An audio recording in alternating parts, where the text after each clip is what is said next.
At 65, still having to work is synonymous with being poor, isn't it? Until that moment, her demeanor had been nothing but cheerful. Yet, as she neared me, a malevolent smirk crept onto her face. A recent addition to the workforce in her 20s, speaking discreetly to avoid others overhearing, cast a judgmental gaze upon me, a part-time worker, and then sauntered off without a word. When conversing with her colleagues, she exudes warmth, making me question if I had misheard her abrupt change in demeanor. Reflecting on our initial interaction, it was undeniably intense. But that was merely the tip of the iceberg. My name is Mara Coleman, a part-time employee at Global Mart, a renowned national supermarket chain. With stores recently proliferating across all 50 states, the branch where I work remains a quaint countryside outpost. Despite its lack of glitz compared to the ever-expanding new locations and its slightly antiquated charm, it fosters a cozy atmosphere, attracting a loyal local clientele. I joined the workforce here in my 20s, shortly after tying the knot. In the past, it resembled more of a quaint general store rather than a sprawling supermarket. As the years passed, the town, its inhabitants, and the store underwent transformations, evolving into a nationwide chain. I temporarily stepped away from work to focus on raising my child, but once my parental responsibilities lightened, my affection for the store drew me back. Now, as the longest-serving member of the team, I find myself meticulously attending to every minor detail.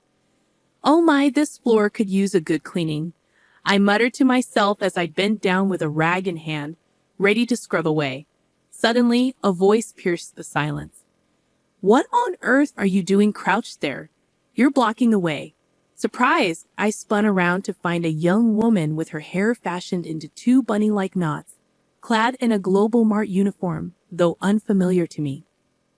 As I pondered whether she was a new recruit, she folded her arms and shot me a stern look. "There's no point in doing useless tasks, but cleanliness is crucial for the store. Cleaning a spot that no one sees is just a waste of time, isn't it? Don't you dare talk back to me. You're just a part-timer," she snapped, catching me off guard with her sudden appearance and outburst. Later, our manager introduced me to her, Juliana, a recent graduate who had joined Global Mart that spring and was assigned to our store for initial field training. Juliana greeted the assembled part-time and temporary staff with a beaming smile. "Please be kind to me. I'm determined to work hard." Her cheerful disposition was a stark contrast to her earlier demeanor. Perhaps her earlier harsh words were merely a product of first-day nerves.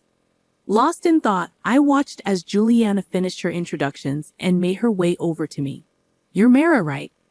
I've heard you're the most experienced person here." "Yes, I've been here for quite some time," I replied. "Well, it's quite obvious you're older," Juliana remarked, her smile vanishing, replaced by a sneer. "Working at 65, one must be in dire straits financially." "Excuse me?" I stammered, taken aback by her unexpected comment. Juliana leaned in close, her words intended for my ears only. Shocked into silence, I watched as she chuckled and returned to the manager's side. Her interaction with the manager mirrored her earlier amiable demeanor. I initially brushed off the sudden shift in her attitude, chalking it up to a misunderstanding. However, whenever Juliana and I found ourselves alone, she would hurl derogatory remarks my way. Once, as I labored to move heavy items, she remarked, "Even at your age, must you subject yourself to such strenuous work for survival?" How pitiable! Though her expression feigned sympathy, her crossed arms and rigid posture betrayed her contempt.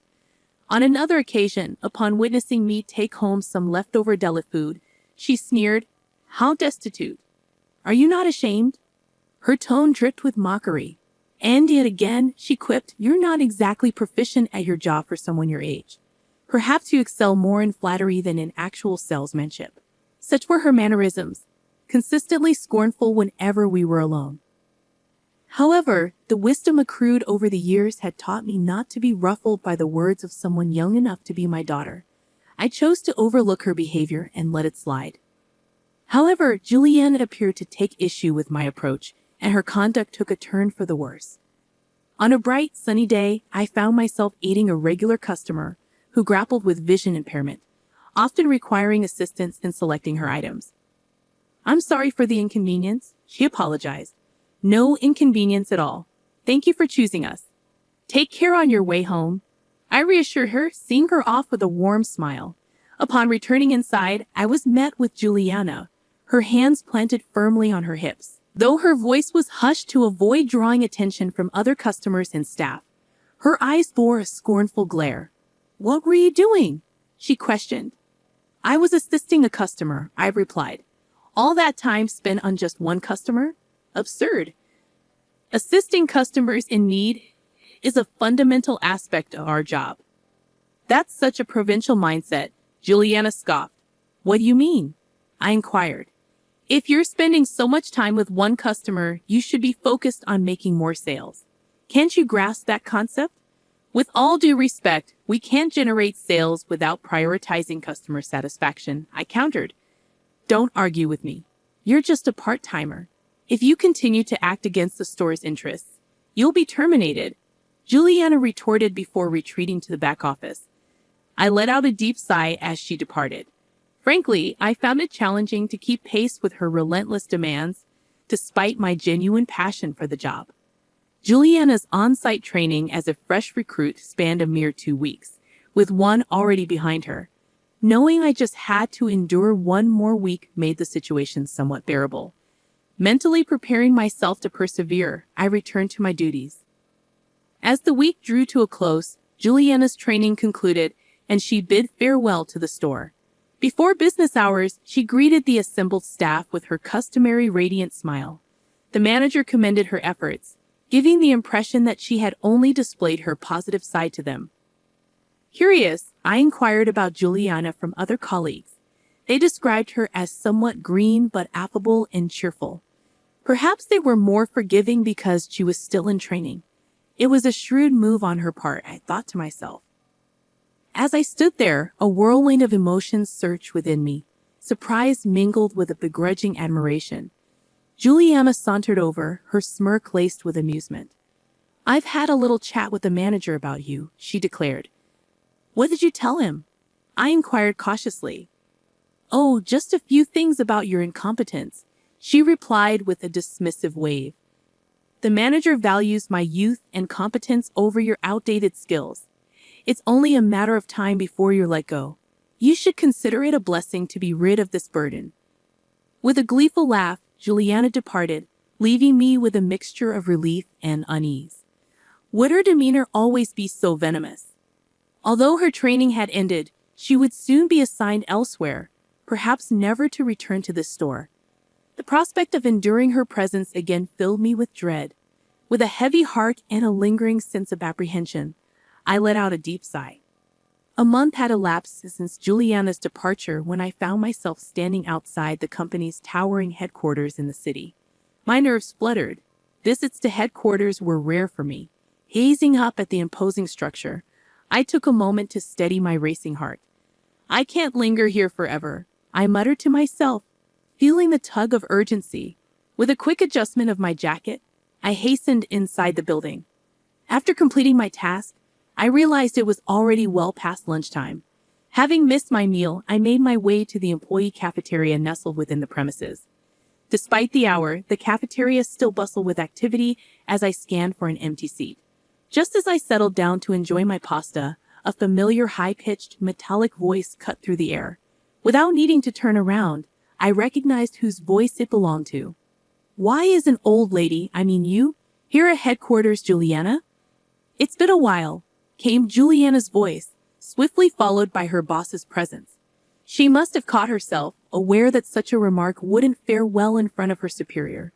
Strong-willed against the vulnerable, yet meek in the presence of authority.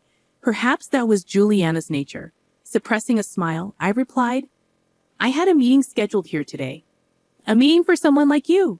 Just a part-timer?" She retorted. "Every perspective from the field holds significance. Don't belittle it." I countered calmly. "The input of a low-level part-timer like you isn't required," Juliana shot back. "Are you out of your mind?" she began, her voice initially restrained but escalating as she continued. Oblivious to her boss's shocked expression and my own, Juliana continued her tirade. Are you even listening? I detest women like you who persist in working into old age.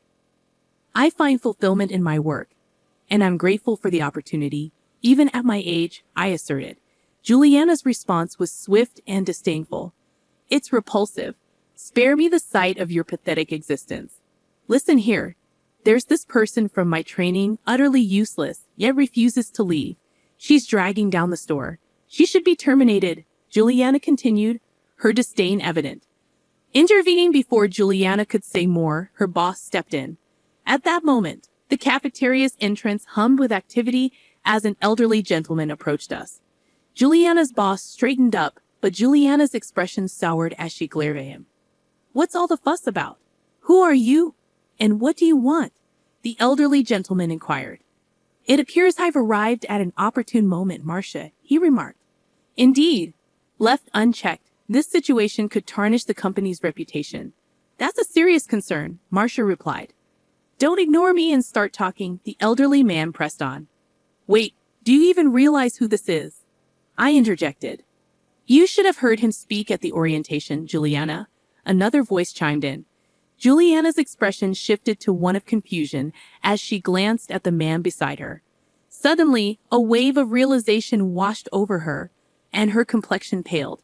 It dawned on her who the man standing next to her truly was. Bert Coleman, the president of Global Market. Are you a recent hire?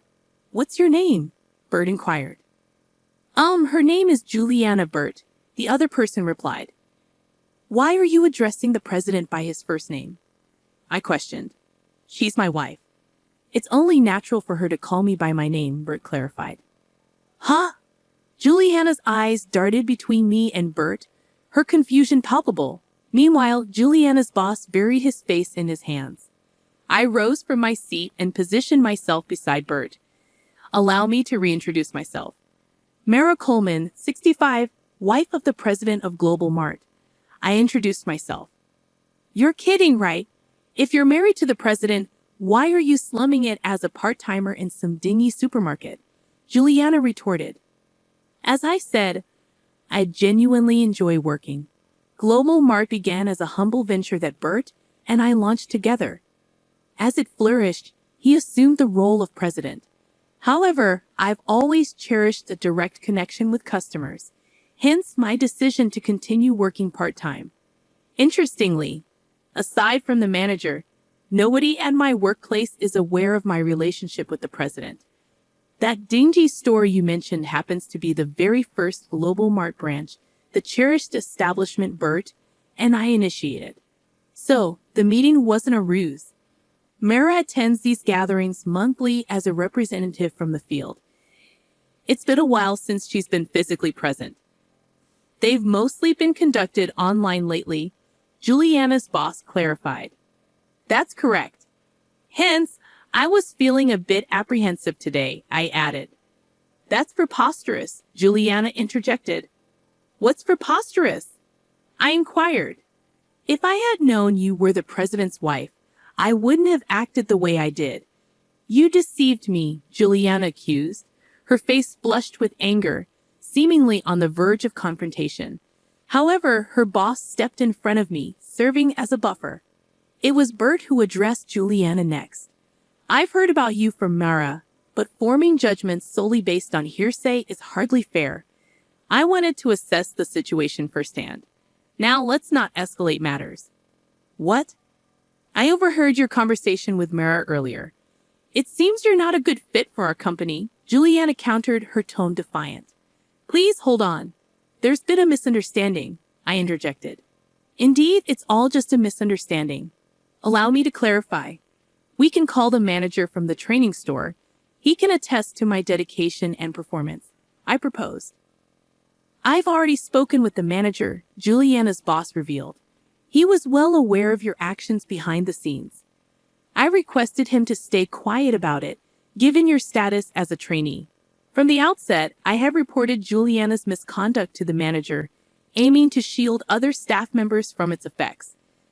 However, in the hope that she might amend her behavior as a new employee, we refrained from taking immediate action. Unfortunately, it appears that hope was misplaced. As I elucidated the situation, Juliana appeared utterly dumbfounded, her mouth gaping open and closed like a fish out of water. I offered her a sympathetic smile. Those who jeopardize the store's well-being inevitably face consequences, don't they? With a flush creeping up her cheeks, Juliana wordlessly sank into her seat. Her boss extended profuse apologies to us before escorting the deflated Juliana away. Subsequent investigation revealed that she was a relative of the HR manager and had secured her position through illicit means. Apparently, Juliana, desperate in her job search, had resorted to offering money to the HR manager, dipping into her parents' retirement savings. Upon discovering the truth, her parents were incensed, disowning her and ejecting her from their home. Thus, she found herself not only jobless but also homeless. Yet, with her knack for charming others and her resilience, she'd likely find her footing elsewhere, perhaps even in a nocturnal occupation. I could only hope that she wouldn't fall prey to unsavory influences. Meanwhile, Bert appeared somewhat disheartened, grappling with the revelation of an employee's misconduct, pondering whether it stemmed from the company's expansion. I offered him reassurance. Let's return to our roots and collaborate at the store once more. Bert's face brightened with a smile. That sounds perfect, he responded. Working in the store is my very essence. It's akin to nurturing our own offspring from its inception. I aspire to remain their